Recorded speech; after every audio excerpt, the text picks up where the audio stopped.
Сложнейшая задача поставлена, друзья. Любимейший цветочек не выбрать нельзя.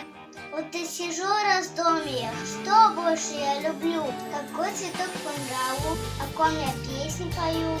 Мне по душе любая земная красота. И фаворитов выбрать задача непроста. Вот королевы розы мы украшают сад. И пышненьким пионом взгляд, конечно, рад. Ярчайшие петуньи, ромашки, васильки. Капризы ее стойки порой не так легки.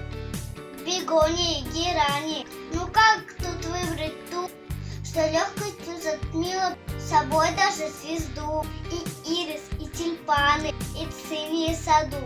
А как увижу асы, так вовсе не уйду. Судить не нужно строго, я все цветы люблю. И каждую отдельно всегда боготворю. Растениям помогает вода и солнце свет. Зимой тепла от солнца, увы, так сильно нет. Но я же не печалюсь, вдруг нам не повезет. А солнце даром лампа, авось перепадет. И все мои росточки начнут расти, свести. Да так, что сада летом вам краше не найти. Пусть зажигает свет свой, даря лучи тепла. Солнце дара лампа всем очень так нужна.